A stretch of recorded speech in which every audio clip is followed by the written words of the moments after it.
Hello everyone, this is Manunudlo Royce from Nomad Combat Fitness. Thank you for visiting our YouTube channel and welcome to things your teacher probably didn't tell you. Right, let me preface this with this simple aspect that this is not to insult or disrespect anybody's teacher or anybody who is an instructor or teacher. Let's face it, things happen. Sometimes we forget. Sometimes the instructor missed something during the instruction, or maybe sometimes people are a new instructor and they didn't realize something at that time which they found out years later. And unfortunately, you might have been someone who learned early on and didn't see it till later. So again, things happen. Again, sometimes we miss things, but don't worry about it. Hopefully these videos will help you fill in the gaps in your training. All right, so let's get into this. Hello everyone, and welcome back to our YouTube channel. And today's episode of Things Your Teacher Didn't Tell You. I'm going to touch on a few things. First off, it's going to be proper grip of your weapon. Okay, so you can utilize that and learn how to swing your weapon accordingly so you don't injure yourself. That's one of the key factors of grip, is also knowing how to use the weapon more effectively without injury to you. Make sense? All right, everyone. So, Kali is a Filipino martial art that people often think is a stick fighting art. It's not necessarily true, but we do utilize the stick as a training implementation or training tool to train safely and learn how to use the techniques. So, one of the things that we do, now if you have a stick like this that people tend to get from either online or from people they know, they might have markings on them which helps you as a guide to where to grip. But sometimes you have a plain stick, in the beginning most people don't know where they should place their hand and grip, which is, kind of silly, but that happens, right?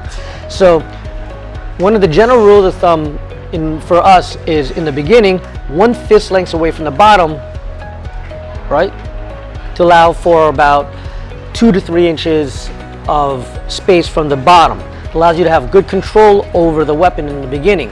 And as you move further down, if you understand the basic physics, the force will give you more power towards the end if you grip a little bit lower, but you also lose a little bit of control. So in the beginning, we start a little bit higher for control. Okay, so one of the things you're going to do to have a proper grip, right? You always want to kind of roll. What we talk about is tip to grip. We're going to start with your fingertips, roll it into your grip as such.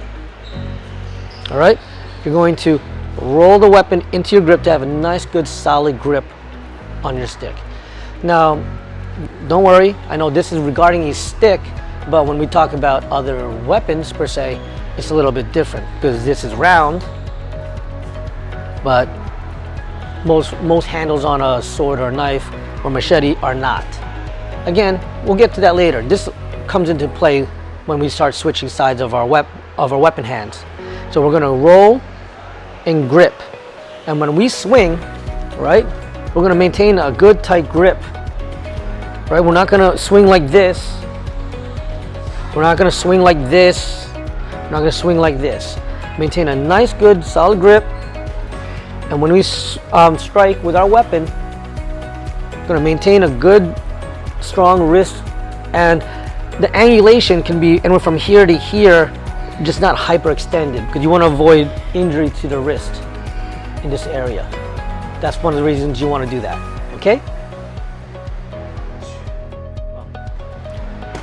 All right, everyone, so we talked about the grip of the stick, and of course, like I said, in a sword or machete, the grip is not round. So what you can do, though, when you grip, you try to roll, obviously it's not rolling because it's not a round stick, but when you roll it, it'll literally slide into your grip of your handle.